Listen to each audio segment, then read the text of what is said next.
delve into the intricate relationship between coup d'etats and the business environment. And what we'll be trying to do tonight is to analyze the short-term and long-term impacts on investments and economic stability and business operations in Ghana and then also on the continent. And my panelists are going to shed light on how coups disrupt markets, alter investor perceptions, and influence strategic decisions, making it difficult for businesses even outside the region to want to come into the region. And so you are going to be treated to getting a better understanding. And so you're looking at the uncertainty and investor confidence. We're looking at market volatilities and asset values. We're looking at business disruptions, regulatory policy change, foreign direct investment that comes in, recovery and resilience. We would be looking at, certain sector specifics in those areas, the role of international organizations, and the long-term development that we have. That's what we'll be looking at. And let me also say that tonight we are also live on ABC News GH, and you can follow us over there as well. So those that have to follow that, they are watching us. So those of you watching us on TV, thank you very much for always making time. We are always here bi-weekly to discuss the best matters. And I want to say a big thank you to our guest for this evening. And so what I'll do is to start with our own good professor, because it's his first time. We want him to have the first take on the topic that we have. So, Professor Kobe Mensah, thank you very much for your time tonight. And Africa's coup d'etats and looking at the business landscape, should businessmen be worried? Should the businessmen, or should we be worried as business people, looking at the few coup d'etats that Mali, Niger, Burkina Faso, and some other places, should we be worried at all?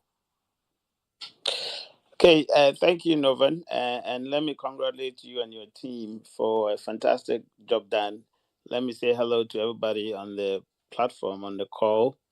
First of all, also let me say that I would like to reserve that particular expertise as a political risk analyst to Theo. That is his expertise.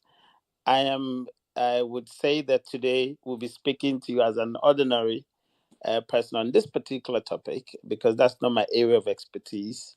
I am into political strategy, etc. But of course, I'm also a marketing professor, so I understand international marketing, international issues. So, but I would not claim expertise in that. So I will reserve that particular noble, expertise to Theo. Not to worry. Thank you for that. All right. Now, should business people worry? Of course, I think that because of the way that coup d'etats are actually conceptualized in the literature, especially from the Western perspective, certainly it casts a very bad shadow on business everywhere.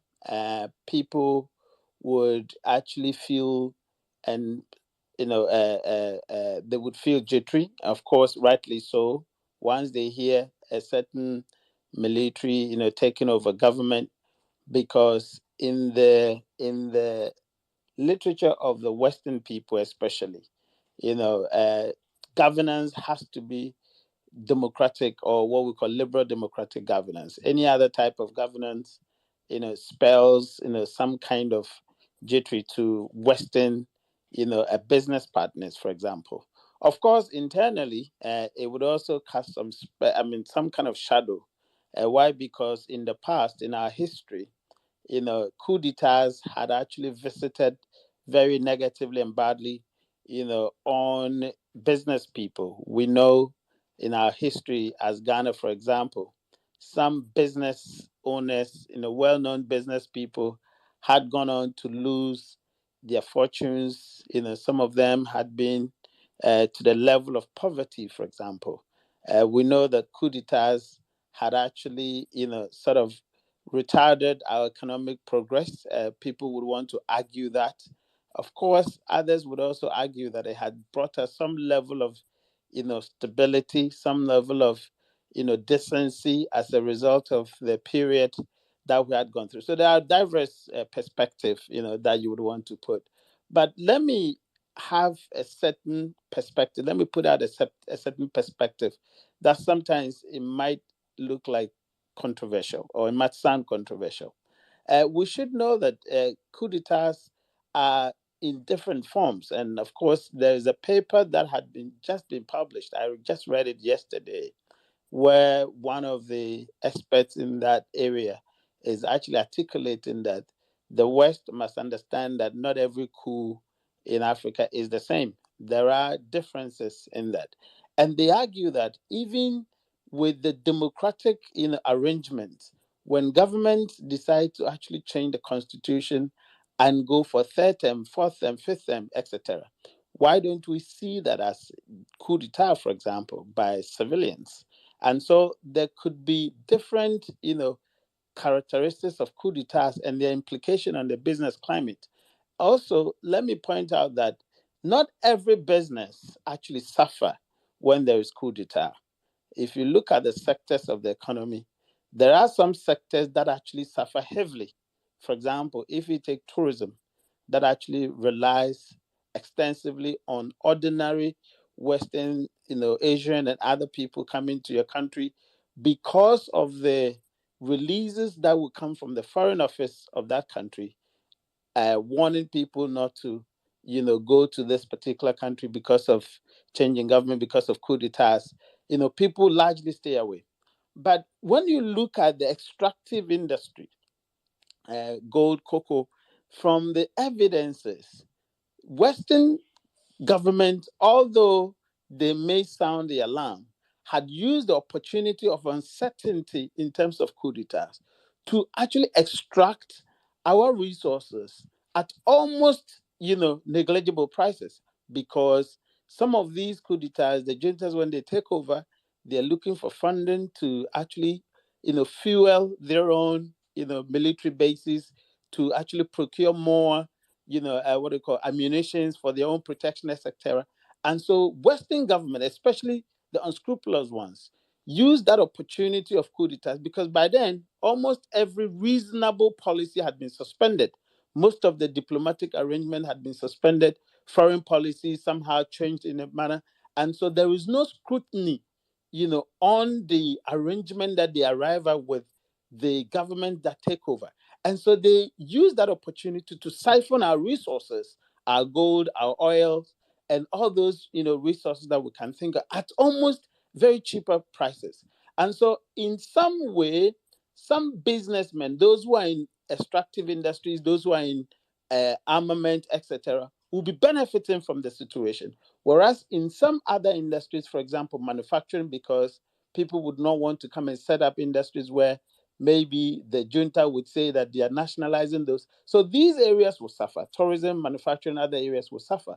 But extractive industry actually suffer in terms of us getting the right returns, but the business boom, especially for the unscrupulous, business ones, in the midst and taking advantage of the system. So that is what would be my initial submission.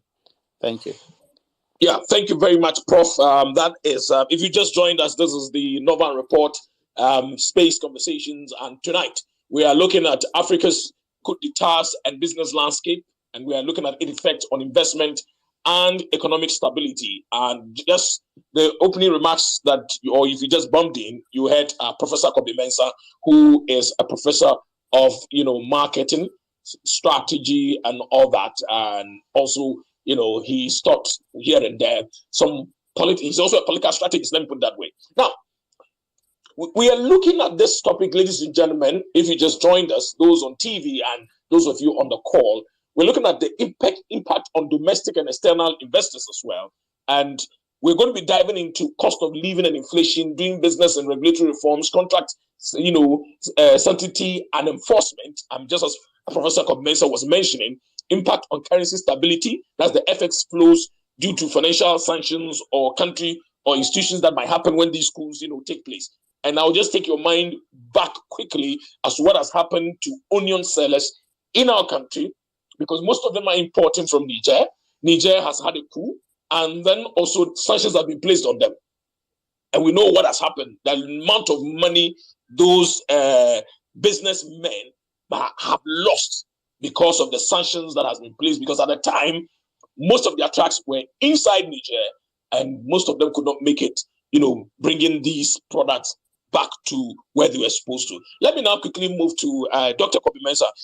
Dr. Theo Achampo. Doc, good evening to you, and thank you very much. I don't know what your opening remarks would be. If you look at this, what is happening on or in the region or on the continent of Africa, do you get worried? Especially if you look at the Ghana situation, where our import bill is so huge, and now tomatoes, onions, and certain simple commodities, we are importing almost all of them from some of these African countries. Thank you very much, and I hope you can hear me loud and clear. And yes, again, yes, we can hear you. Wonderful. Always a pleasure to be here, and it's good to hear from Prof and the rest of the team and everyone who's joined us this evening. I am worried, and I'm worried personally because I think we're looking at almost another decade of instability globally, but particularly in Africa. And some of the coups that we've seen in recent years in Africa is probably not the end of it. And we are likely to see more instability in that regard. And sorry to be a prophet of doom, but if you actually look at the root causes, and I'll come to the business dimension in a moment, but I think it's important that we sort of understand, why these coups are taking place, particularly in the post-COVID kind of post-Russia Ukraine period, and largely, you can look at it in terms of two factors or two sort of drivers, right? So internal drivers, and then we can talk about the external factors. But I mean, internally, of course, in many of the countries, the first thing is that we've seen a general rise in insecurity, especially in some of those Sahelian countries, and the relative easy flow of arms from the aftermath of the conflict in Libya into these countries, and even into coastal West African countries. Then also internally, there's in many places attempts by existing governments to change the constitutional order. Your constitution says, for example, you only allowed 2 terms, and we've seen governments or incumbents try to use the very structures to try and perpetuate or try to go for a third, fourth, or even fifth, terms against most of the will of the people. In other places, we've seen elections that have taken place that have largely not passed the, rigorous check. So these elections have been you can call it rigged. And in the case of Gabon, as we saw when the soldiers announced the coup, one of the reasons why they gave was that elections were rigged, etc., etc. We also have had a massive population boom, right? And accompanying that, especially the youth, the median age in many countries on our continent is like 21 or 20. But there's massive unemployment, right, as well. And this for me is really one of the big issues, because you see, many of our governments talk about economic growth, and we've become fixated with this whole idea of GDP and policy rate, etc., etc. But at the end of the day, when you look at the other dimension of this growth story, it is not trickling down, and many youth feel disenchanted. There are deep resentment, especially in some segments of the population.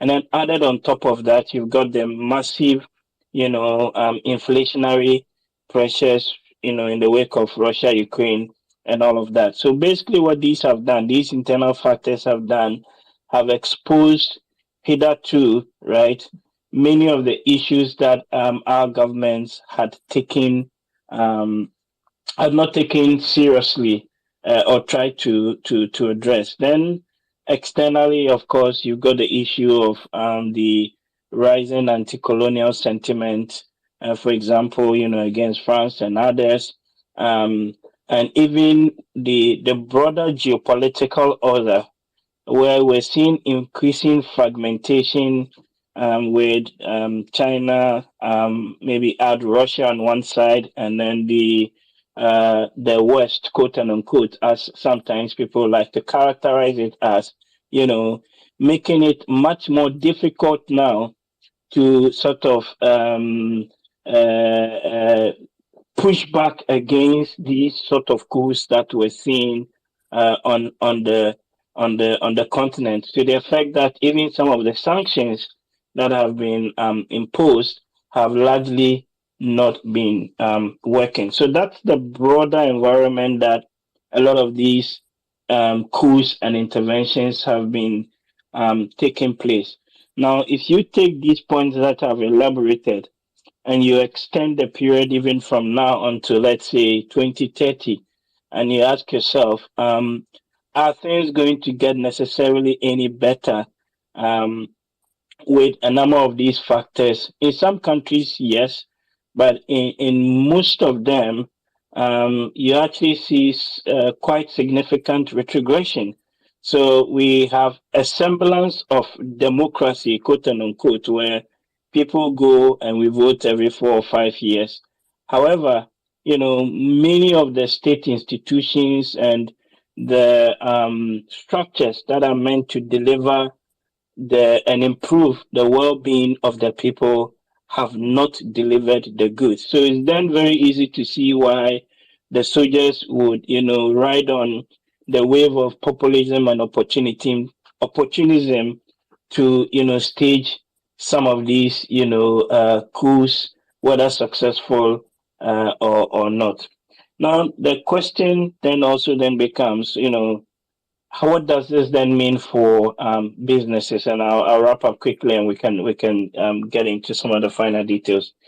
The first point I'd like to make here is that generally businesses thrive when there is certainty, right? So economic certainty, social certainty.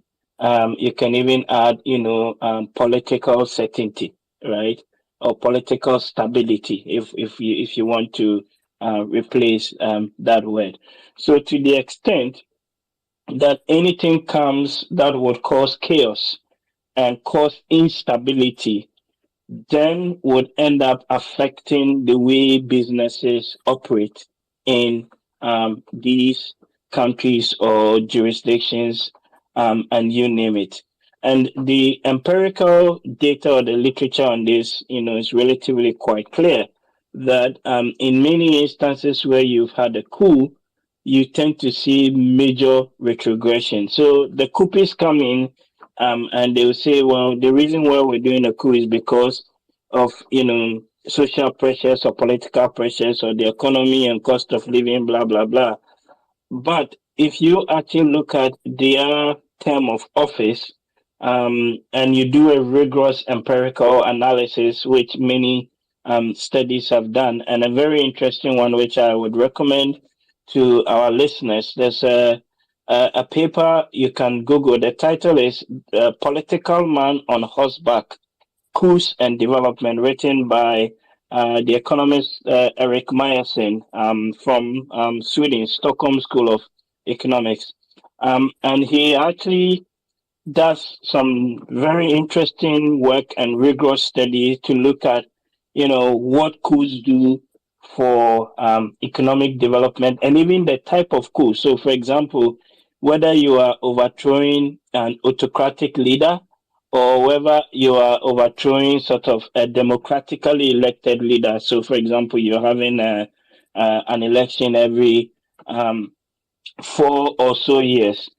And really what, is really interesting in this study, and which I again I recommend people to look at, is that you can see very clearly that coups have a major detrimental impact on economic, growth. So, for example, it says that when overthrowing democratic leaders, coups not only fail to promote economic reforms or stop the occurrence of crisis, but they also have substantial negative effects across a number of standard growth related outcomes, including health, education, and investment. And this is really the key thing in this regard. So, within that business environment, of course, immediately what you tend to see is sanctions being imposed on some of these countries, and that then means that they or institutions related to them are taken out of the global financial architecture or even regional financial architecture. So, for example, in Niger, in Guinea, in Mali, in the early days, we saw certain ECOWAS institutions imposing sanctions, including travel bans and asset freezes on the leaders. But some of their regional bodies could not trade and could not engage in cross border financial flows. So that's one point on the business side. Second point on the business side that we've seen is often in the aftermath of the coup, you tend to get the leaders now saying that all contracts or some of the major contracts that, for example, the header or prior government had signed with the people is no longer valid. And there is then an attempt to negotiate or even increase the government take in some of these contracts. And Prof talked about the mining sector. If you look at Mali, for example, recently, the new regime there has been trying to increase the government take in the mining sector in Mali. And the idea of changing and renegotiating contracts, while some argue is right and is good because some of the prior ones maybe shortchange the country, also tends to have a consequence on even sort of foreign direct right investment. So typically in many of the countries that these coups tend to happen, if you look at again the data, you see a major drop in FDI flows, at least for about 5, sometimes even 10 years, right? Before you see some relative stability begin to come in. So coups in and of themselves can be detrimental, and it can set a country back sometimes 10 years at the minimum, in terms of reforms. And in countries where you have democratically elected leaders or an attempt to build institutions, it could even be much more dire, and dire to the point where if you look at other development indicators like health or like education or general business investments, it tends to be, not be the case. And lastly, before let me I wrap up, the claim that the coupists or the pushes often make is of course about cost of living and maybe inflation and you name it. Again, if you look at the data in many of the jurisdictions or the places where these coups have taken place, post coup. So if you look at the analysis pre and post the coup, a number of these indicators around living wages, inflation, insecurity, you name it, generally don't tend to improve. So the argument that they make for trying or pushing an existing regime out sometimes becomes, a bit faulty. But generally, it tends to have quite a negative impact on the business environment in terms of FDI, in terms of even the forex flows into the country, as well. And then maybe, sorry, just last one. Um, Also, there's this idea within the literature and within the policy circles of an African premium. So recently, Ghana's finance minister and president and others have been arguing that Africans pay too much to borrow on the international capital markets, right? And it goes back to this idea that Africa is unstable, and if you give your money to the government, you don't know when you're going to get back and all of that. So again, with a lot of these coups that we're seeing, it fits a bit into that perception, right, of Africa being unstable, and so the perceived premium, may tend to go up, even though you still need to look at specific country factors to be able to price in the level of risk for any government borrowing and related projects. Thank you. Thank you very much, Prof. Thank you very much, Doc. We are so grateful to you. And if you just joined us, you are listening to the Norvan Reports Space Conversation. And tonight, we are looking at an important topic, which is Africa's coup d'etats and business landscape effects on investment and economic stability in Africa, and especially, the impact it has on us back home here in Ghana. And our speakers tonight is Professor Kobe Mensah, who is from the University of Ghana, and then also Dr. Theo Achampong, who is an economist and also a political risk analyst. And I'm coming back to you, Professor Kobe Mensah.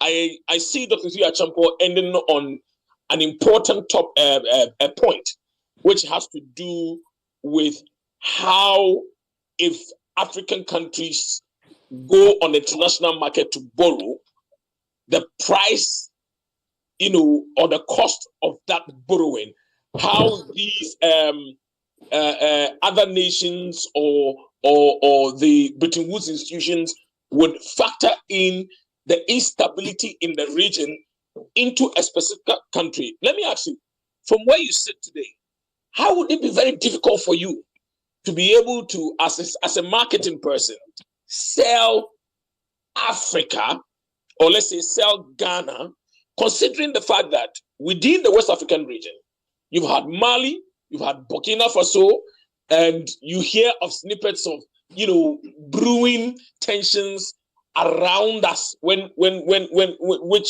makes it difficult. How is it difficult, considering what is happening? How difficult would it be for you if you had to sell Ghana and be able to see how you can rake in or convince investors to come and put their money in our country, Ghana? All right. Thank you, Norvan.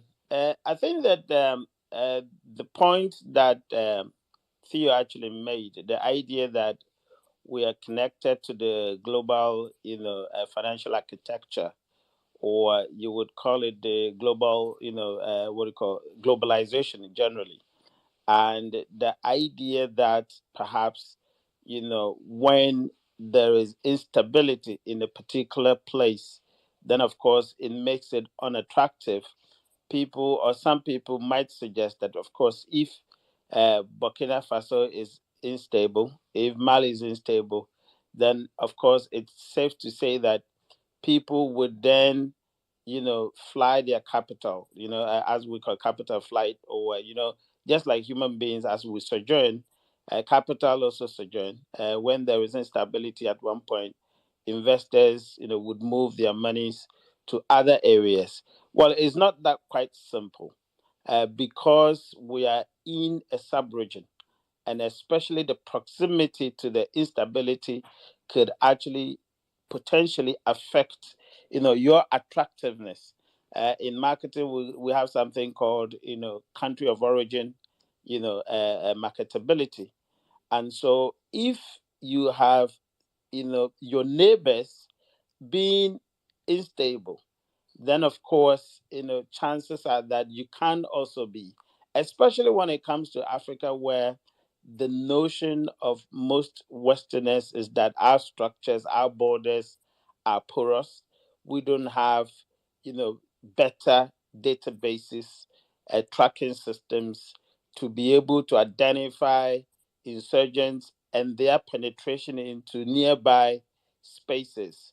With that particular notion, it does not matter whether we are very, very stable for how many years.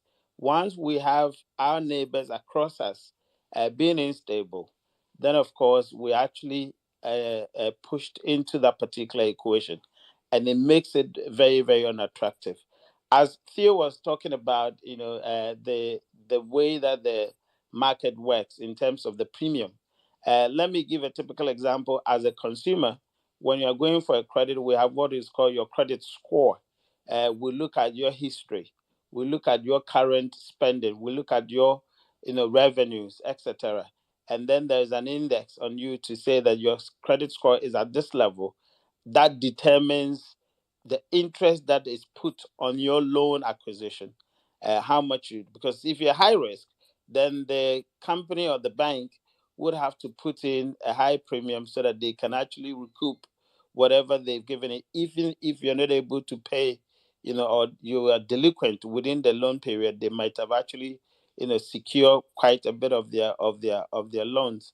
That is exactly what happens. So when it talks about attractiveness, once in the sub-region there's instability, then everything about us becomes high risk.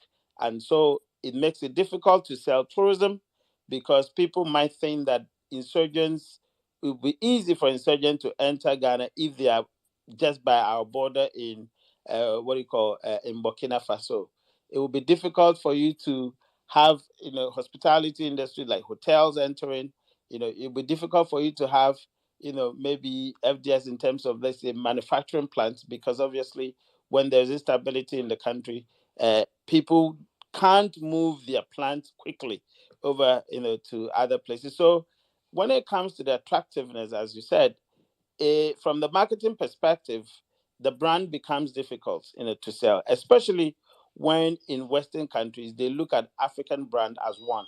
And again, the understanding is that we do not have better structures to track, what do you call unscrupulous people. So it makes it difficult for you to sell the brand. Okay, very well, Prof. But let's stay. Let me still stay with you. Ask you the next question before I go to Dr. Tia Champo. So, from where you sit, that is going to affect the brand. Mm-hmm. If it's going to affect the brand, you sell in order to be able to get people to come and buy. Mm-hmm. How do you think this coup d'etat create that uncertainty? Okay, and what factors do you think investors will consider? Pull out, or adapt and wait to see approach? Is that what they're going to be looking? Especially when an investor is looking to come to Ghana, and then he's looking at, okay, look at Burkina, look at Mali, look at Niger, look at Gabon. Okay, all almost closer in terms of the distance to a country like Ghana. Mm-hmm. Are they going to be adapting the attitude of wait and see, pull out, or adapt? What's going to happen? Stay or put? I mean, stay put or what? What was going to happen to investors from where you sit? It depends on the orientation of the investors. You remember I pointed out earlier that there are some other businesses who thrive on uncertainties. They see opportunities because in their minds, quite a lot of competitors will pull out. And so they would then have the broader or the larger chunk of the market to themselves. So investor appetite in terms of their level of risks, as in their orientation to risk, could actually come in. And so you have those who are very, very risk takers, taking opportunity, coming in because they feel that the competitors might have actually moved out of the market. But there are so many other investors who would not have that level of risk appetite, and so certainly would want to stay out. So it depends on the kind of investor you're talking about. As Theo actually highlighted, generally majority would pull out. But of course, it is not also because of the coup. It is because of the orientation of the West and how they interpret some of these occurrences. in most cases, they suspend, the relationship. So it is not that the development of these countries that actually experience coup d'etats, that the development is as a result of the coup d'etat itself or the expertise of the people who are put in charge to manage the economy, but also the behavior of the West or the key stakeholders that we're tied in with globally to deal with us. I mean, if somebody decides that they are not going to trade with you because there's a coup d'etat, I don't think the responsibility for retrogressing the economy is because of the managers at the time, but also the idea that someone had decided not to deal with you. So if you don't have, a very stronger internal mechanisms that could spur growth, just like countries like China that has all these internal mechanisms. So even if a certain country decide not to trade with them, they're okay. And if your economic system is very much import driven, then of course you're going to have these issues. If you do not have internal expertise, on so many other things, then of course you're going to have this issue because most of these Western people are going to pull out. So it is very, very difficult, as you asked me, in terms of marketability or attractiveness of the country because of Western perception about coup d'etats, which seems like even if there's a democratic governance that is even as bad, more than a coup d'etat or more than a junta, they don't see anything wrong with it. But then immediately there's a coup d'etat, that is a problem.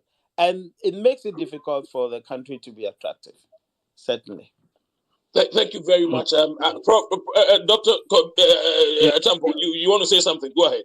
Yeah, I was gonna add something to the point Prof made earlier. In fact, since the July coup in Niger, I have been on not less than 15 calls with various clients on my day job, trying to discuss not just what the coup means for Niger, but many of these clients have operations all over in West and Central Africa, and they're concerned. So they're asking, okay, so Theo, so what does this mean for our operations? Should we move out? Should we, withdraw staff or keep them at a minimal level? Is the government going to be able to repay us, the loan that they owe us? What does this do for like a proposed investment that we are planning on doing, and including asking even questions like, okay, so which country is going to be next, right? So these are real tangible issues that I myself in the last 6 or so weeks have fielded a number of calls on with clients, and these are not just any small group of clients. These are big companies, some of them multinationals with deep pockets, making major investment decisions of these schools. In one instance, the person's operations is like about 300 kilometers from the border, right, in one of the countries that's had a coup. And they were thinking of taking a precautionary step to curtail their production. So basically, not shut everything down, but keep it at a minimal level, move out some of their staff, possibly some of the expatriates, etc., just as a safeguarding measure. Now, imagine that in that enclave, this company is probably like the biggest investor in that enclave, and they decide to pull out, or even maybe decide to close operations. What that does for regional growth, for jobs, and all of that. And Prof talks even about the tourism question. Very, very, very important, right? Even before these coups started, or the recent ones, all right. Again, I've been on calls where people are asking. I have a client who is going to maybe visit the northern part of Ghana, right? close to the border with Burkina Faso, and they're asking, should we go or should the client or the person go? What precautionary steps, security must they take? And you pull up the maps, you show them the maps, you see, you plot the incidents and the attacks and all of that using open sources. And you tell the person, oh, okay, this part of Ghana, relatively safe. If you cross the border going into maybe Burkina, there are issues, or going into the northeast corner with Togo, there are potential issues there. And just because of that perception, right, of the instability in Burkina moving down further south into northern Ghana, I have had people cancel trips, right?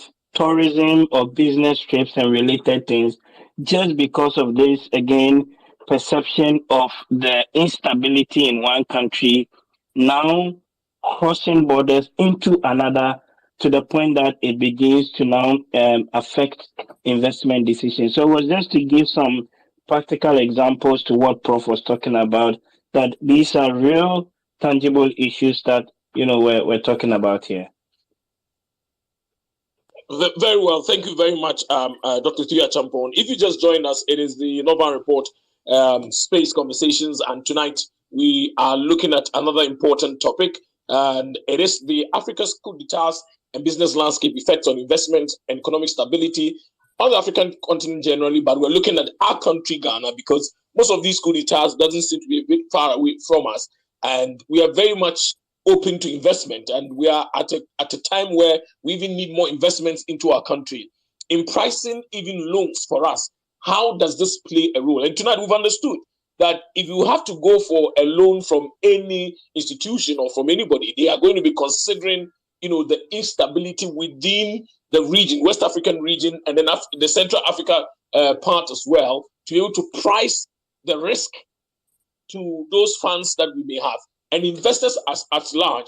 And if you just heard, it was Dr. Thuya Champon who was talking about how investors are thinking now, because he has a lot of clients within the area, which is the West African and Central African area, and how they are thinking, the sort of thoughts. And of course, he made a very important point which had to do with the employee safety.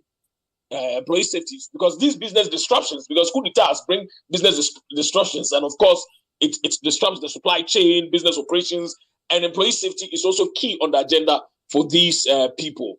Now let me say that if you want to be part of the conversations, pardon me, I've seen some of you have sent requests to want to be speakers. Give us the next 10 minutes.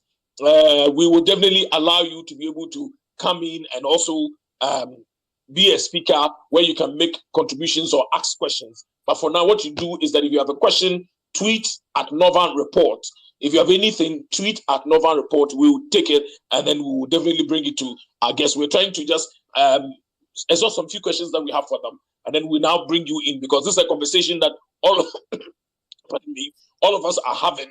And so we're going to allow you to ask your questions. We're going to allow you to come in with your contributions as well. I've seen Eyewitness Report, you've consistently tried to want to be a speaker, but give me some 5-10 minutes. We would allow you to come in and then also make your point, and want to thank you. Now let's look at regulatory and policy changes. I know that you touched on a bit of it, but I want to know, how do this new government that emerged from this coup really impact existing regulations?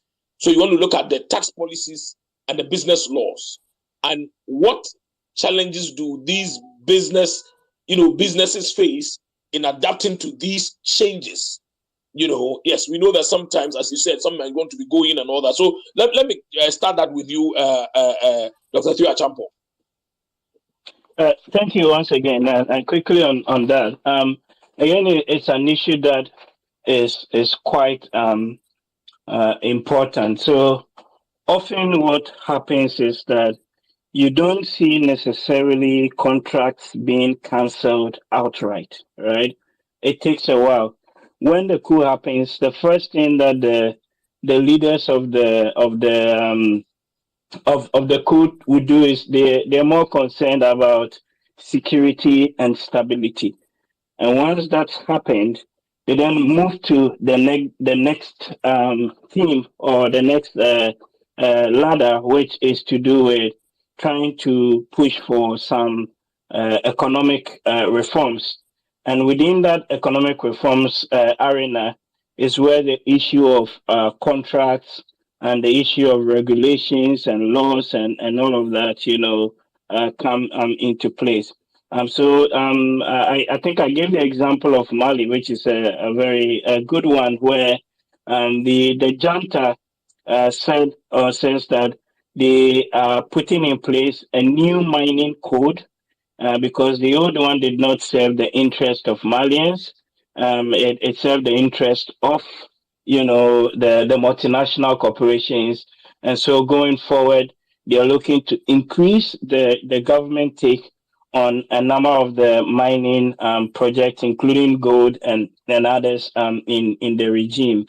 In other places too, you have seen attempts. So this is based on some of the historical coups to open up the country actually for foreign direct investments. But the tricky bit is who comes in or who becomes the partner to these countries, right? So if you look at what is happening like in Central African Republic and a few other places, when the historical, let's say, Western multinationals leave, we're now seeing, for example, the likes of Russian affiliated companies or even some Eastern affiliated companies move in to try and take over and run some of those, assets for and on behalf of the government. The interesting thing is it does not always, and the data is very clear on this,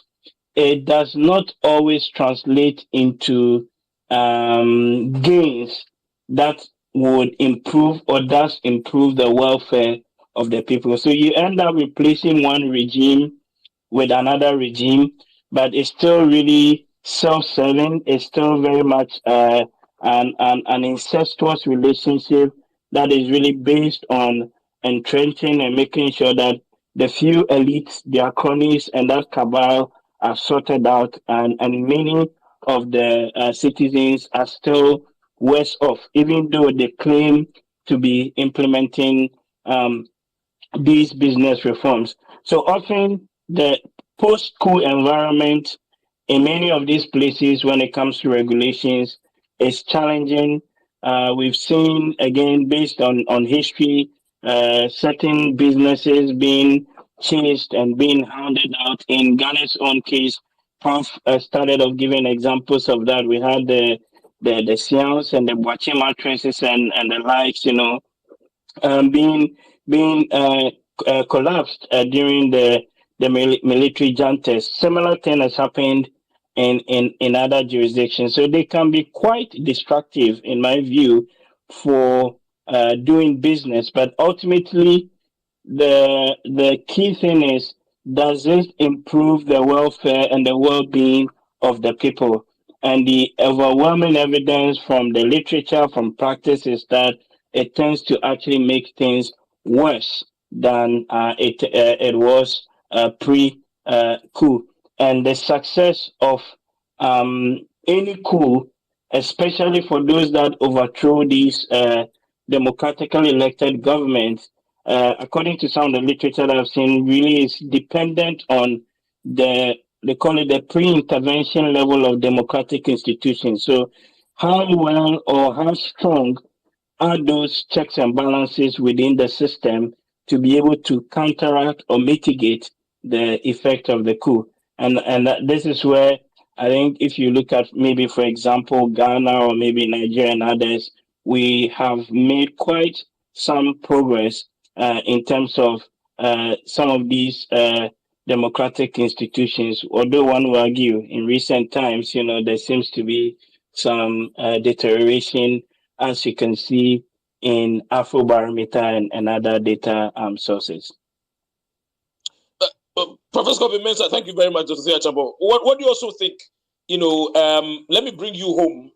How do you think these coup d'etats, which affect some of the regions, and I will use Niger as a case study, as I mentioned earlier, the fact that those are businessmen who bring in a commodity or a product like onions, because a huge chunk of our onions is coming from Niger. A huge chunk of our tomatoes are coming from Burkina Faso. How does this feed into, because you are from the business school, feed into cost of living and inflation in our part of the world, in Ghana? Let's bring it home now.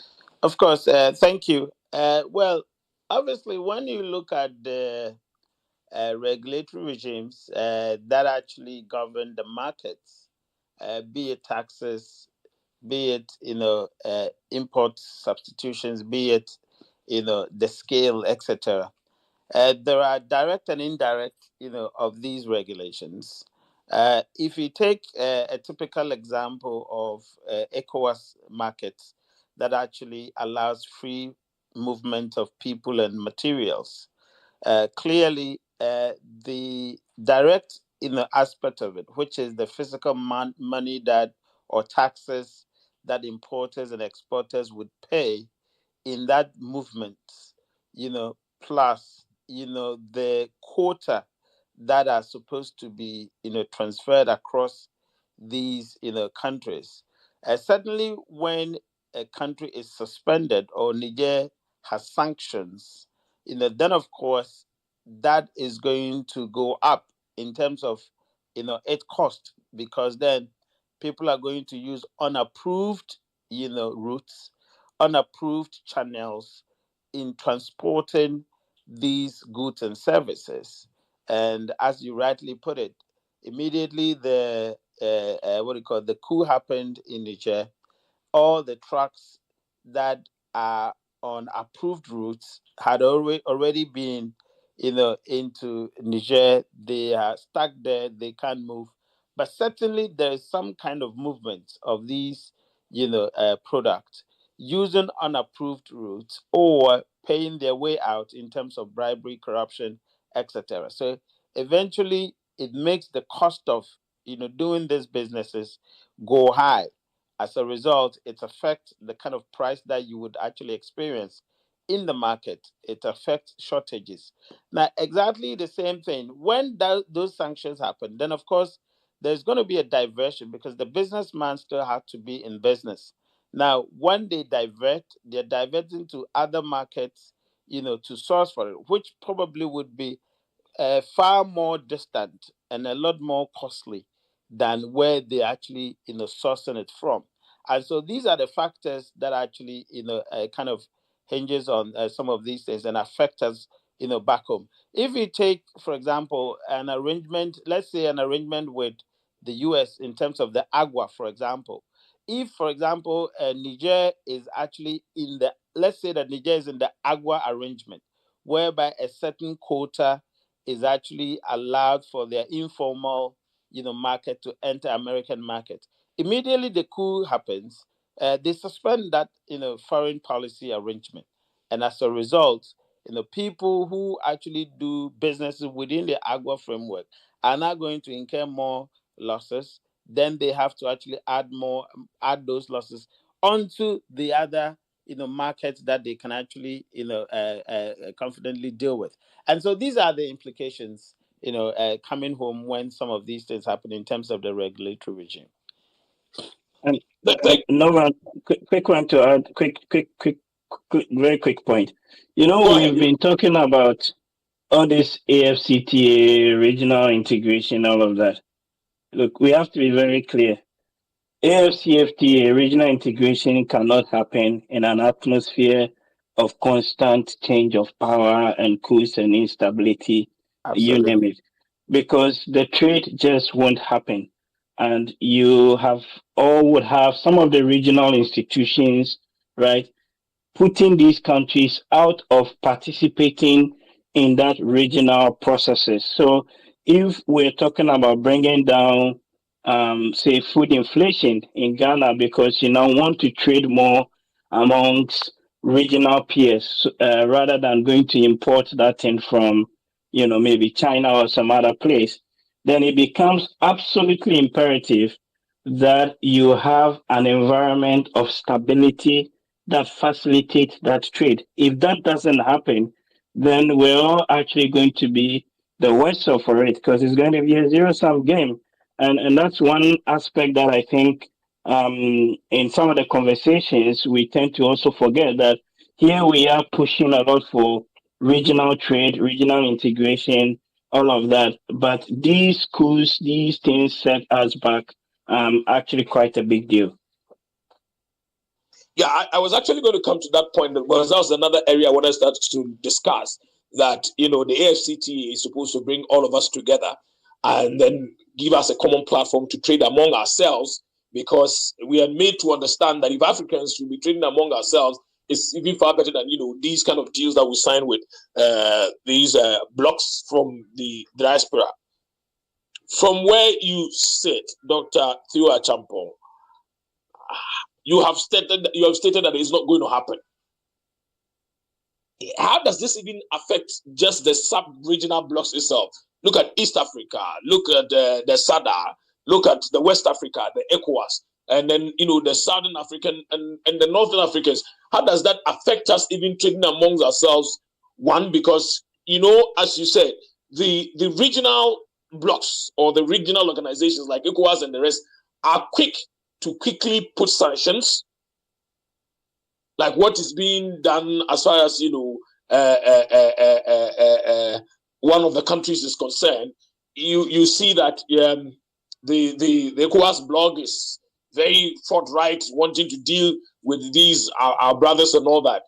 How does this affect all of us? In looking at our premium across the regional integration projects that we talk about. No, like I stated, collectively, we are all going to be the worse off for it, just, from a regional point of view. If you look at the AFCFTA, the protocols that's been set up, some countries are better positioned to benefit than others. When one of the countries that actually in West Africa has some comparative and competitive advantage is actually Ghana, right? So imagine Ghana wanting to do a lot of trade with Niger, and what people don't actually even know is that we do far more trade with Niger than they do with us. So we use the onions as the argument, but if you look at the trade balance, it's actually almost two times more in favor of Ghana than it is with Niger, and similarly with a number of countries in the sub-region. So if you have borders closed, if trade goods and services are not flowing, if you have regional institutions not being able to enforce mandates, things like that, and even sometimes even the regional institutions double speaking, then it actually makes the whole trade agenda much weaker than one would expect. And there's a lot of evidence empirically to back this assertion that I am making up. So yes, Ghana would indirectly, from an after point of view, be the worst of with any instability in the sub region, because of that idea that the whole country or the whole continent is the our entire market for that matter. There are even talks of like cross regional projects, right, or cross border investments, where, for example, a company may be having operations in Burkina Faso, and they've got operations across the border in Ghana, and it becomes difficult to move goods and services because of the instability. There are cross border power pool investment projects, there are cross border rail and other infrastructure projects, and all of these things would become stalled if the instability continues. Thank you very much. So at this point, we allow you to be able to be part of the conversation. If you have a question or you want to contribute to the discussion, why not? You can send us a request and we would accept it and allow you to ask your question or be part of the conversation. And what have we been looking at this evening? We have been looking at the Africa's coup d'etat and business landscape, unraveling the effect on investment and economic stability within the region, and especially how it affects us back home here in Ghana as well. Looking at market volatility, looking at the uncertainty on investor confidence, the regulatory and policy disruptions, and one of the things that we have learned from our speakers is that look, when you look at AFTA, we will not be able to achieve what we have to achieve collectively as Africans if this is what is happening. Looking at what quickly the reactions that takes place when these things happens. But so while I wait for those of you who would want to be speaker, send us a request. We'll accept it, a speaker request, and then we'll make you a speaker and allow you to ask your question or be contribute. So Professor Kobe Mensah, I've heard what Dr. Theo Achampong said, but there are some that says these are isolated situations. I mean, yes, Mali, Burkina Faso, Gabon, Niger. These are the few that you can easily talk about. So why not? We should still move ahead with our after. A chunk of us, are still in good positions to be able to, do the trading as we should. So we shouldn't be worried. Should that be the case? No, I don't think you can simply wish that way. It's a regional block. I mean, when we talk about regional block, it means that it doesn't take individual state situations to make a determination. You are looking at the collective, as Dr. Theo said. Now, before the coup d'etat, before the coup d'etat that actually happened, in fact, somewhere about 2 years ago, I started collecting data on the after because I had a sense, and this was my hint or my nudge that perhaps the EU's and the other regional blocs may feel uncomfortable with the emergence of after. And so I remember when I had a speech at AGI, I started collecting data on Twitter to sort of measure people or even people within the sub-region, our own feelings and our own sentiment towards the creation of after. And although I haven't analyzed the data yet, the glance of it, when I take a glance of it, quite a number of people had some level of what do you call disquietness, about it. A lot of people were skeptical about the emergence of the after and its operations. And so, just like Theo said, having these coup d'etats emerging once again, don't forget Africa, especially within the western part of Africa, we have a long-standing history with regards to coup d'etats.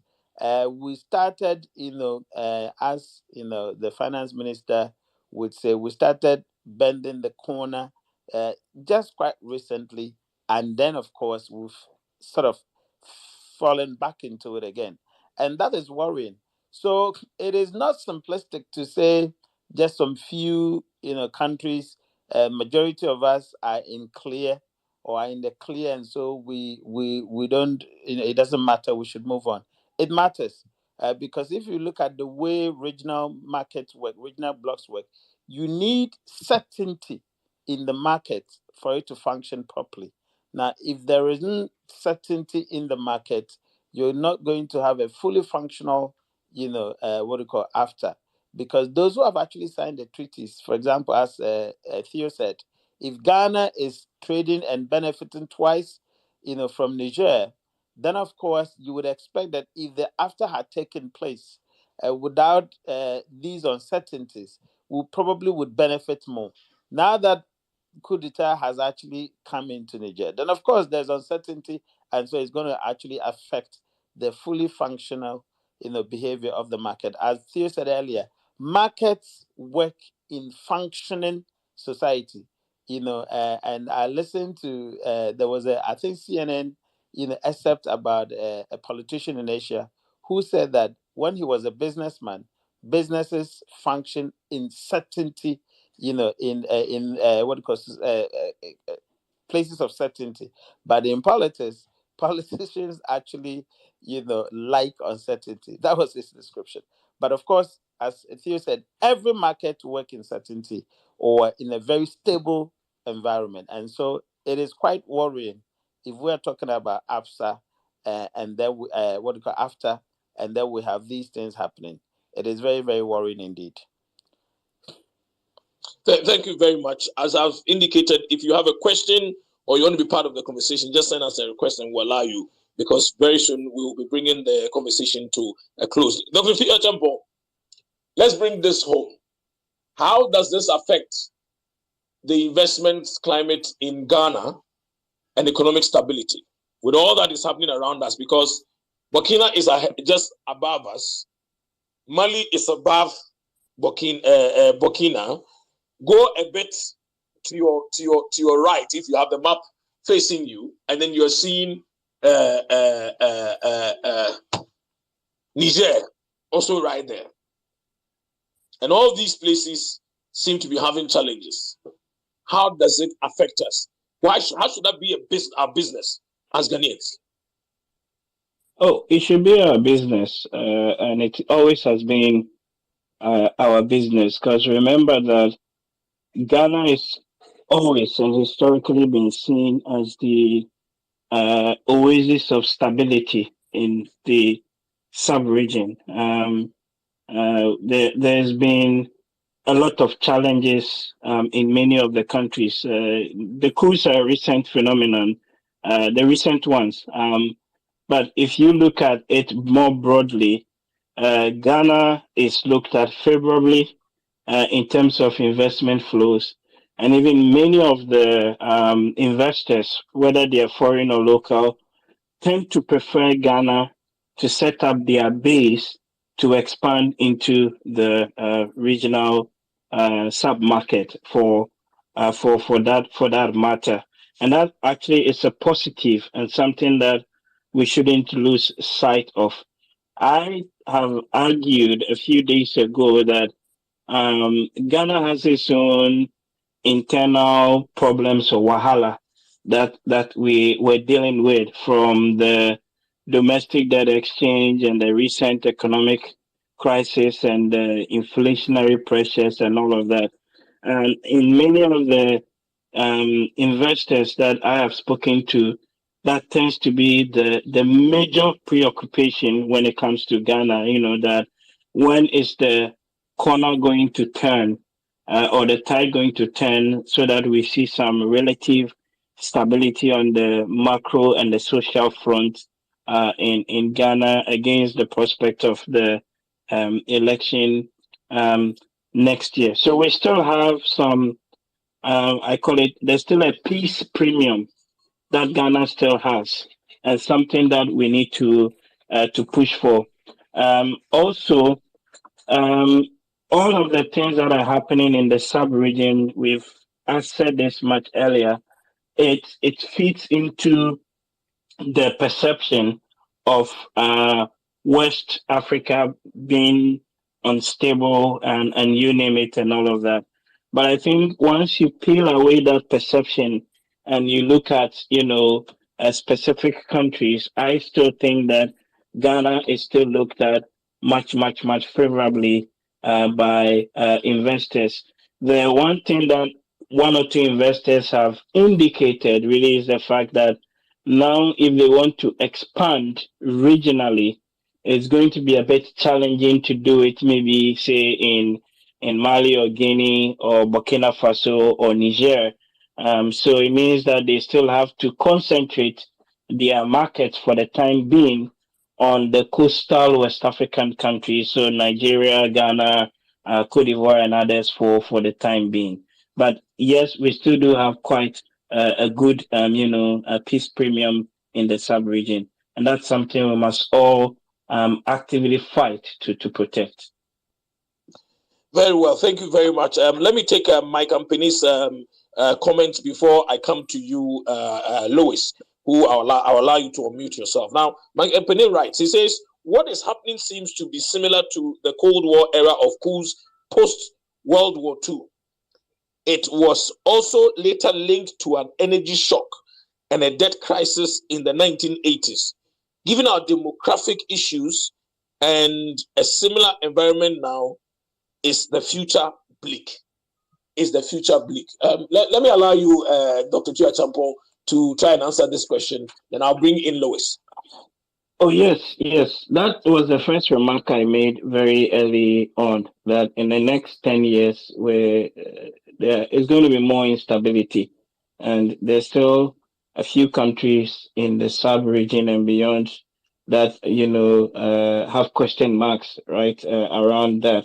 And Mike's point is absolutely on point that, everything is like history repeating itself. So you can go back to the late 60s, early 70s, the Cold War, the oil price shocks that we had, the inflationary spikes, and that then led to a lot of the soldiers, to go out there to change regimes. We've seen something similar with post COVID, Russia, Ukraine, and in that regard. So he's right in terms of drawing those analogies. And what is even perhaps even more challenging this time, like I said, is you look at the population bulge and the dynamics where you've got in many of our countries over half of your population with a median age of 19, 20 years, and these are unemployed. So you've got a huge,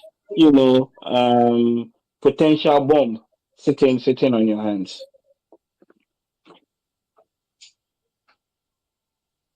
Okay, so thank you very much. Lois, you can unmute yourself and ask your question or make your point. Thanks, Norvan.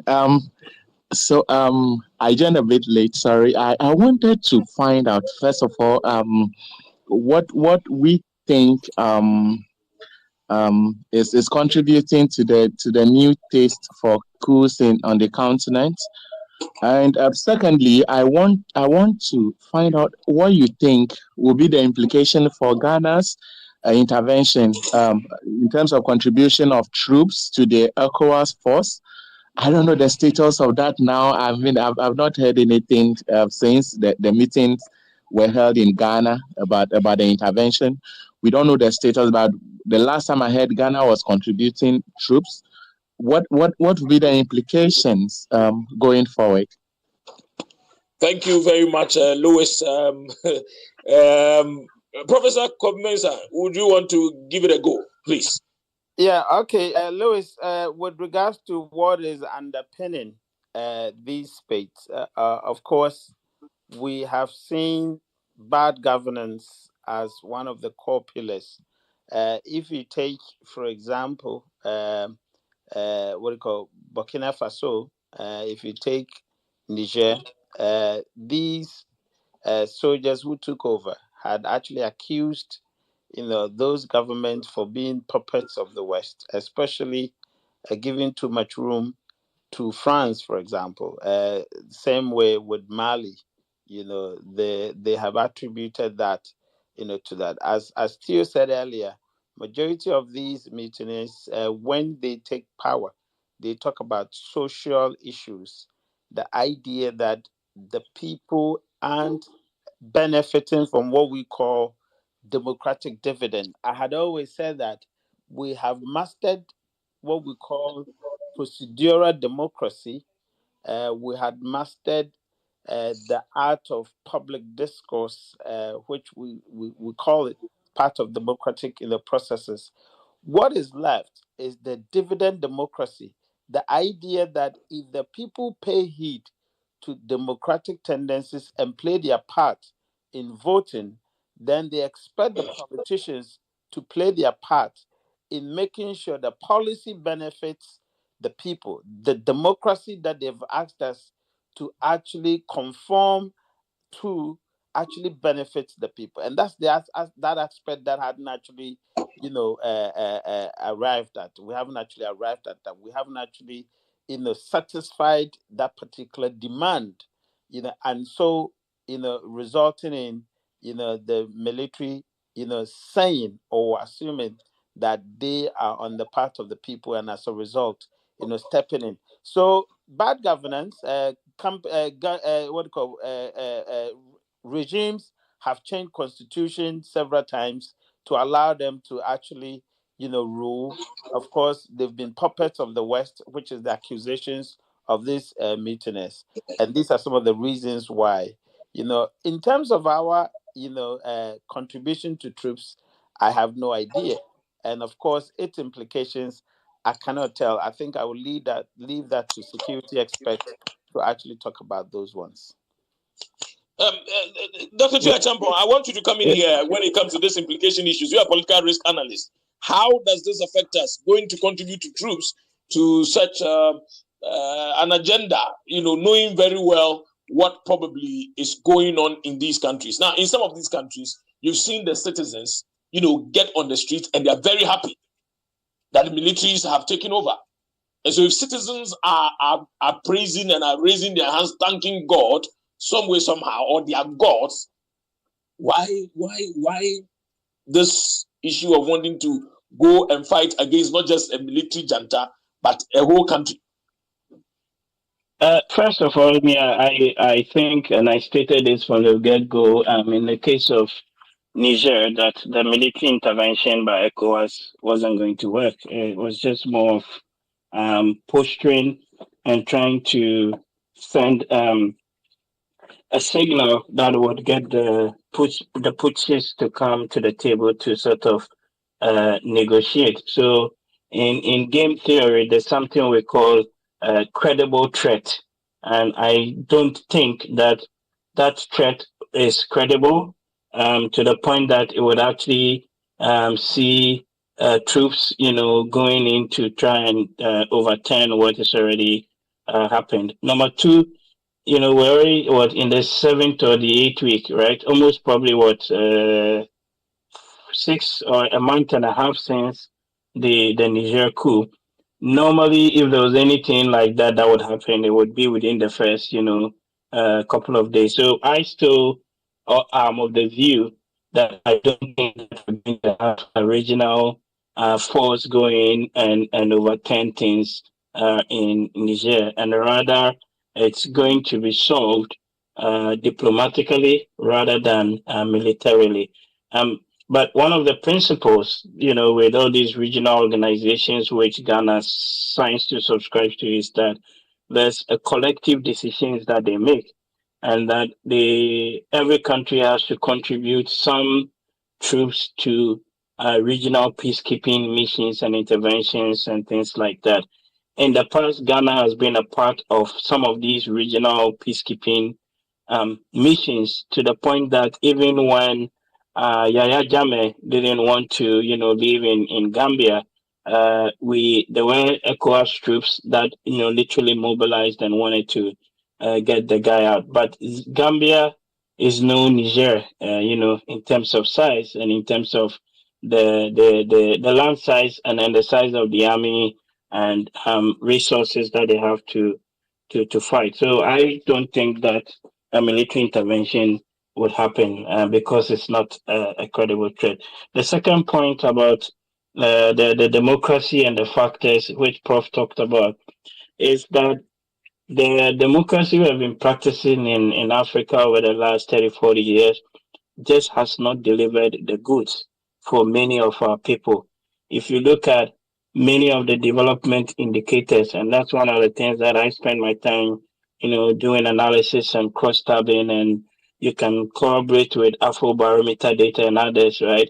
We often are worse off, and we have been worse off, and standards of living actually keep declining for many of our people, whether it is in health or education and all these, indicators. So it calls into question really the type and of democracy we've been practicing. For many of us and our people, it's just going to line up every 4 or 5 years to vote, and we're only just To borrow Professor Lumumba's word, we are just replacing one thief with another thief, and nothing substantially, happens. And that, for me, again, is a bit worrying because you can go back to the 70s and listen to the one of the famous fella songs, Zombie.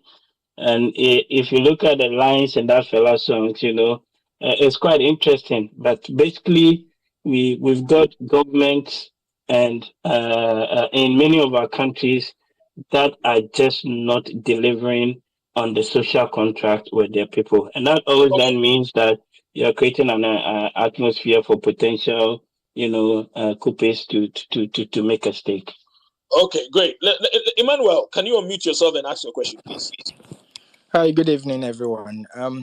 Dr. Champon and Professor Kobe, I do have a question. If you were to advise the government of Ghana, what will your advice be in terms of selling Ghana as an investment destination? Bit of background. Now, if you look towards the Sahelian belt, all the countries that sort of buffer between us and North Africa, it's all gone, coup d'etat way. And one of Nigeria, we can't really tell what's going to happen to Nigeria in the next couple of weeks. It's all been up in the air because of their elections tribunal, etc. People are not even pouring money into that country anymore. Back home in Ghana, we have our own unique set of problems. You talked about the domestic debt exchange. Our exchange rates and foreign currency has gone to haywire, etc. We don't have good record at home. So we might not even be able to sell gateway to West Africa again because there is no West Africa, essentially. All the countries have closed their borders. So, number one, if you were to sell to the government, what what will you tell the government to sell as its USP now to investors? Question number two, how do we, as West Africa, probably Ghana, prevent now new investment from moving altogether from West Africa towards East Africa or Southern Africa? Thank you. Thank you very much. I think the first question very well situated. Professor Kobe Mensah, let me throw that to you. All right. Thank you, Ni. I think that the points that were made about the basis why the coup d'etats actually answer the question, how would our government sell themselves? Obviously, we've talked about good governance. So for our government to sell itself, then of course you want to put in structures, or you want to point to structures of good governance. If you do not have compelling structures, then you have to start putting those in place in order that you can show as an example that what has happened in those countries, and or you do not have the evidences in yours, and so you can point to evidences of good governance, compelling structures of good governance. Now, two, you want to also look at the youth bulge, and I'm sure Theo also cited an example which I also talked about, the democratic dividend that we expect to get, we're not getting. Now, what are you doing about it in terms of job creation, in terms of economic, independence of the people? Now, if you do not have evidences to show that you are attempting and the people are appreciating those attempts of creating the enabling structures for them to be economically sound, then of course it will be difficult for you to sell yourself. So it means that our government must show compelling, credible evidences of attempting or trying to solve the issue of or the economic issues, and that the people appreciate it. And I think the third would be the threat of the external. How does the issues around your borders not get into your own territory? Do you have evidences of showing that you have tighter security across your borders so that as Theo said, the movement of ammunition since Libya and other areas aren't getting into wrong hands into your borders. So stronger security and in terms of tracking would also give some confidence that indeed you're safe. So for me, if our government would be able to sell the country and will be able to convince people that we're safe, you need to show evidences of these three that I mentioned. Thank you. Thank you very much, Doc. If you want to be part of this conversation, what you do is to send us a request, and then we'll let you become a speaker. You can ask your question. Dr. Thea Champon, I think there was another second. I don't know if you also want to add to this particular one, and then I can pick something on Twitter, and then I'll bring in Professor Lord Mensah, who is also come on the call. Yeah, just quickly. The thing is, you cannot give what you don't have, right? So for many of our countries, certainly including Ghana, sometimes the packaging is good, but when you open the packaging, then you see all the issues. So it's like those who did travel from Cape Coast to Accra and they buy the Yamansa Kenke. Sometimes they get home, open it up, and it's nothing short of a disaster. So my point is, if you want to sell Ghana, if you want to sell even the sub-region, the packaging and the product is got to be good, and it has to match the description and what you've said you want to do as a haven for investments and protecting people's monies that they're bringing in, and addressing the issue of corruption and the bottlenecks that businesses face, arbitrary tax demands, all those things. In other words, before we even think all the things that are happening regionally, yes, they do have an impact. But the bigger issue and the biggest concern many investors have when it comes to Ghana is actually domestic, with the economic crisis that the country is going through. And that's where I think the emphasis of the government squarely has got to do with addressing and fixing those issues, particularly stabilizing the exchange rate and bringing inflation down. And then, of course, like Prof said, externally, your borders and all of those things, you need to do something about it. But fundamentally, my point is that the packaging has to be good. Otherwise, you end up buying some fancy document. You get home, you open it up, and it is nothing good. Very well. Jaffa Suleiman writes, economic hardship is probably the main reason for these coup d'etats that we're seeing on the continent, especially within the West African region. But the conversation and even the recommended articles tells us that overthrowing a democratic rule wouldn't be the best way to restore the economy. What then ought to be done? What then ought to be done? I don't know what Professor Dr. Thea Champon will be saying to that. But let me just inform our listeners that we still have room to take one or two. So if you have a question or a contribution, send us a request. We'll accept you. We'll have you ask your question or you contribute. Or either than that, you tweet at Norvan Reports, and then we'll be reading that for you. So Dr. Thea Champon, still stay on that. Oh, what should be done quickly? We know what to be done. We need to deepen the institutions, and I can explain that a bit more. But also, we should all be active citizens. It's very, very important. The democracy we're practicing is not just going to vote 4 years and we're all going to sleep, and whatever happens in between, it doesn't really matter.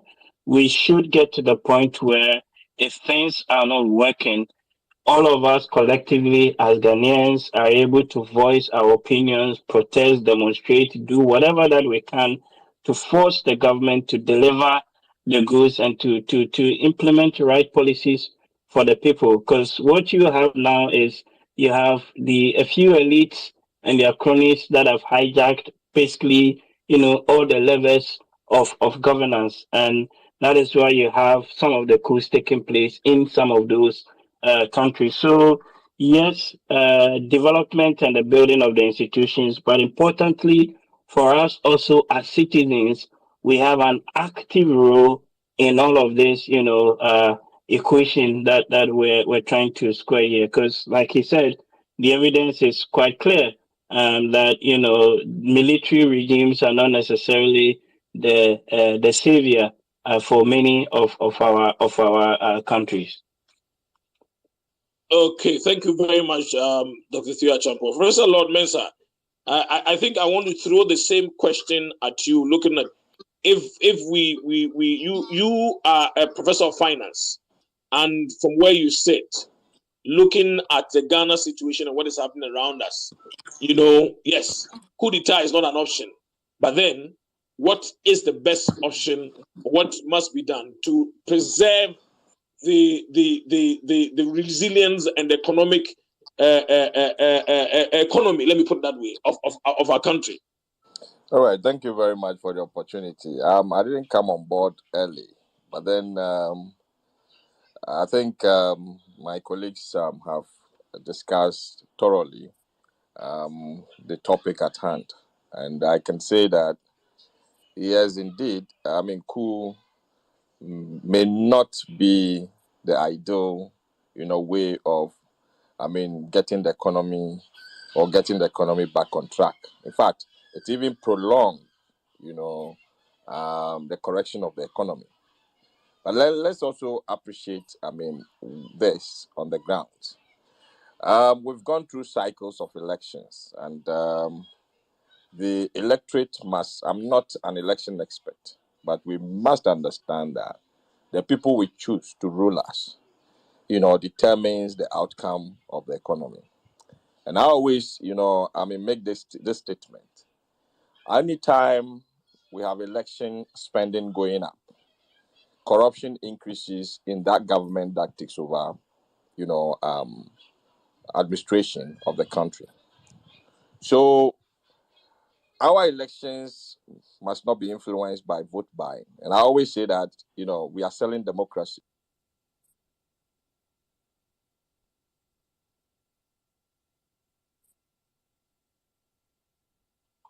Hello, Prof. It looks like we've lost you. If you are there, Professor Lord Mensah. Okay, so let me come to Professor Mensah here. What you also think ought to be done, since we've lost Professor Lord Mensah? Okay, Norvan, yes, as Theo mentioned that we need to be active participants of the democratic processes. And to be active participant does not mean that you just go and vote and expect that government would happen. I have said that governance itself is a symbolic product. The promises that people give you, there is nowhere that you can verify that indeed they would actually abide by them. Our closest evaluation tool is to look at the track record of that person, whether in private life, in their domestic life, or in their professional life, or in their political life, are the basis or the benchmarks that we can use to actually measure whether they would deliver. In most cases, even when we had evaluated them and had come out successful, they had been in governance and it's been symbolic. And so the only thing that we can do is to actively question them whilst they govern, in order that perhaps they can do the right thing. People sometimes ask me that all these noise, and even my colleagues at the university would say that you go and sit on TV, you go and sit on radio, you make all these noise. These people will do what they want to do anyway. Why don't you just, sit you're somewhere and then, think about your life? I said, well, for me to be quiet, for them to chop the money, I'd rather make noise because that will irritate them even if they're chopping the money. So we do not have to think about the kind of threats or the kind of insults or the kind of things that we would go through or we would be held at in order that we will be quiet for them to enjoy. No, we need to be active participants.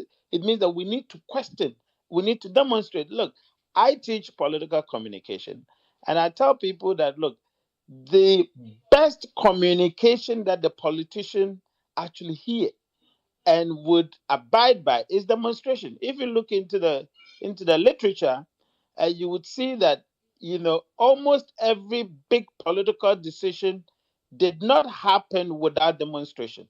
The universal suffrage, so many other things had happened because Martin Luther King and co, Kwame Nkrumah and co had demonstrated seriously for politicians to actually act in a particular manner.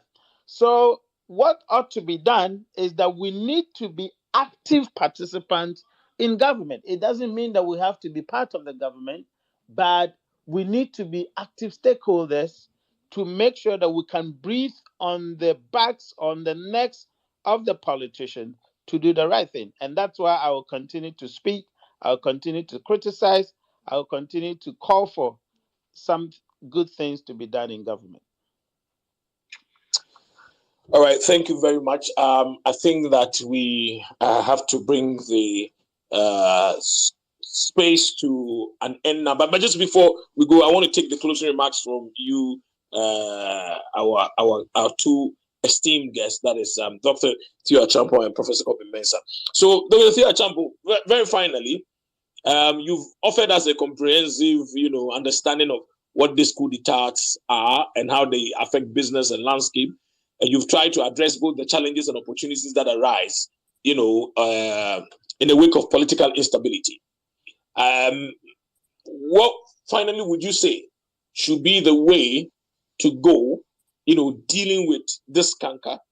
And what should the regional bloc, which is the AU itself, ECOWAS, and then Ghana as a country, looking at our location on the African continent, like one of the listeners did indicate, we were selling gateway to West Africa, but it looks like the instability within the West African region makes it difficult now to sell that.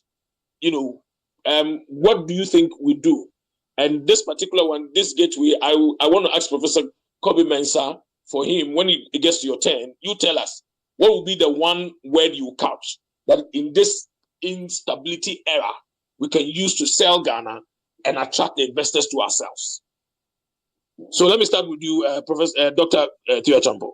So my final concluding thoughts really is, like I said, history always teaches us lessons. The period we're in relative terms, is almost like the 70s and 80s. So the next 5 to 10 years would be challenging for many of our countries and regions, given the geopolitics, the global fragmentation, and the jostling for power, and all of that. That's the first point.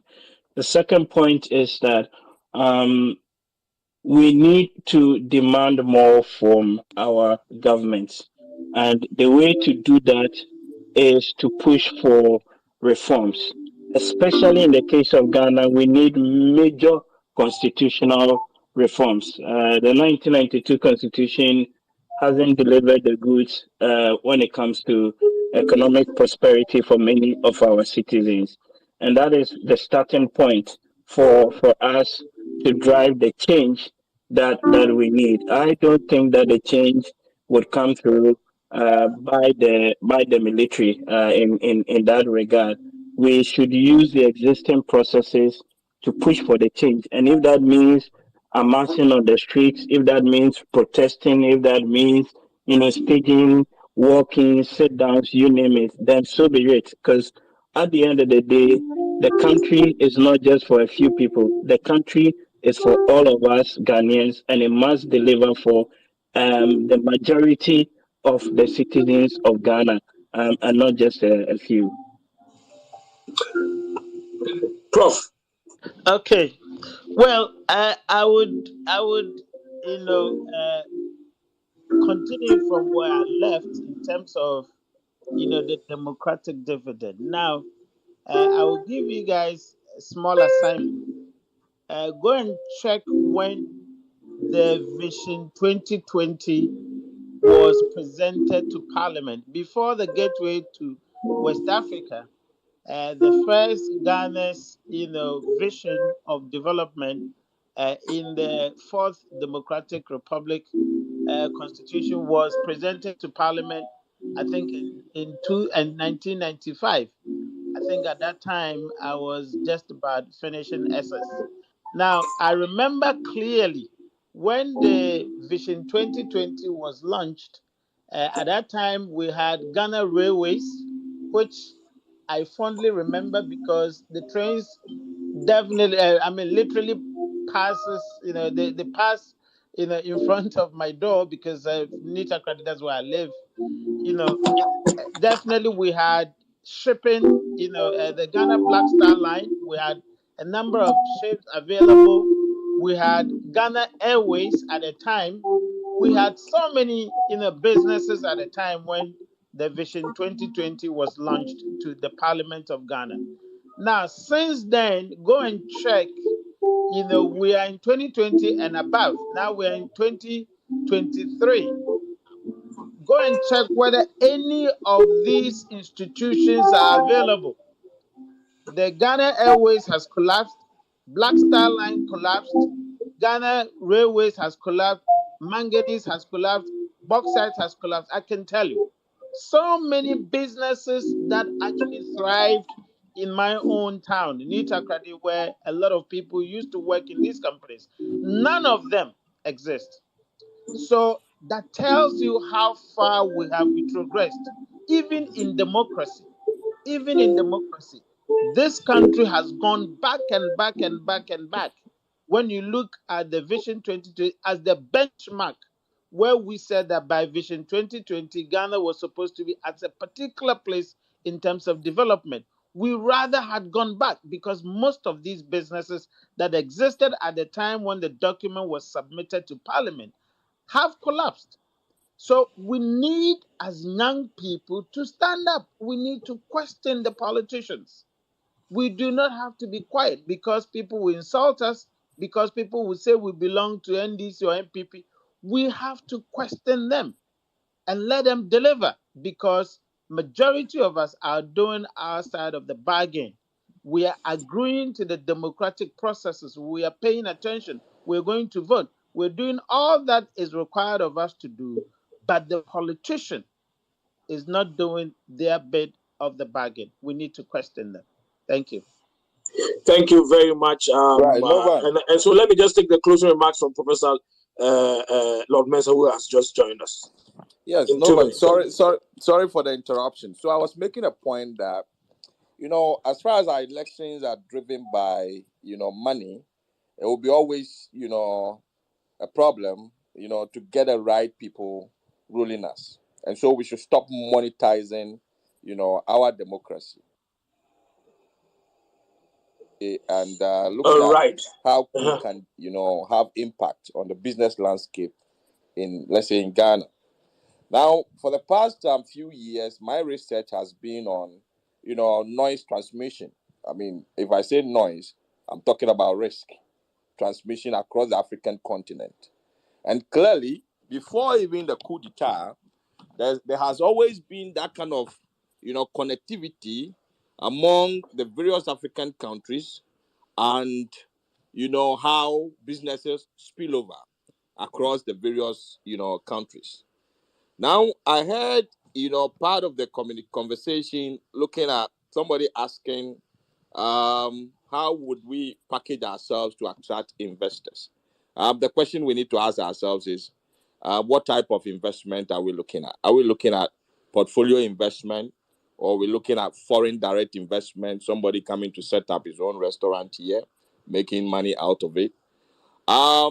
Yes, we don't know what brings investment in Ghana. Is it what the investor knows already about Ghana, or the way we sell ourselves to the investor? I think it's about what the investor knows already. And if the investor is coming to an environment where there are possible spillovers as a result of proximity, looking at our location and how, we are close to all those regions that are having coup, and if all accepted that coups are not, business friendly, because anything can happen in such environment. And every investor that is bringing his money want a stable environment for his money. And so, as far as we are close to those terrains, and what is happening in-house is also nothing to write about. Looking at our inflation rate, looking at our exchange rate, which has not been stable over the years, you ask yourself, is Ghana a good destination to bring your money?